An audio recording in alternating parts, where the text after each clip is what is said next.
in a more inclusive society. And so when the NSFAS administration then commenced, one of the key things were then to look at the consistency and the reliability of funding to poor and vulnerable students that in many cases don't have access to the type of resources that the more wealthier students would have access to. So if my son's bursary did not pay for one particular month, I can go to the bank and borrow some money to sustain him. Now, poor students just don't have that safety net, which we often take for granted. And so one of the key things that we did was to make absolutely sure that we at least rescue the 2018 year by paying out to all students. And I think to a large extent, that intervention from August onwards in 2018 greatly assisted the saving of that academic year, because we literally disbursed something like 15 billion rand in 1 month. And that sort of saved the academic year and allowed students to go back to study. So at the moment, and last year we funded 720,000 students. This year it will probably be the same figure depending on the return of students post-COVID.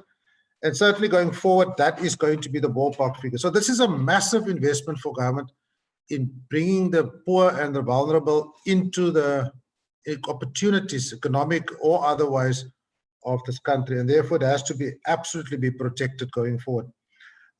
So some of the things that NSFAS then paid attention to was, at that particular stage, there was a complete disempowerment, not just of female students, but of all students, where they were issued vouchers to sustain themselves.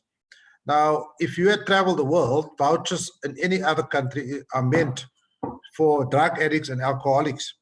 And so it's an actual insult and a disempowering powering gesture to issue people with vouchers and actually then turn them into criminals, because they would then go and swipe these vouchers for cash. And so moving from a voucher system to a cash disbursement system was a major step forward to empower students to begin to express themselves in an economic sense and take care of their own future. From next year onwards, we're going to have direct payments into student bank accounts. So we still work through some intermediaries, and there are still challenges because intermediaries means extra bureaucracy and additional inefficiencies. So that is a major step forward, is to actually tell students, your allowances are paid into your bank account and you must make sure that you manage it properly. Our initial feedback that we get is that female students are actually a lot more responsible in that, but I need some more firmer data to substantiate that point. The other point that we also looked at is the empowerment of students to select their own accommodation, as long as it is accredited by the university. And that, to my mind, offer an additional layer of security for female students, because in the past, they had no choice but to be lumped together, if that's a word I could use respectfully, in a residence where they actually had no choice who they live with and who has access to that residence.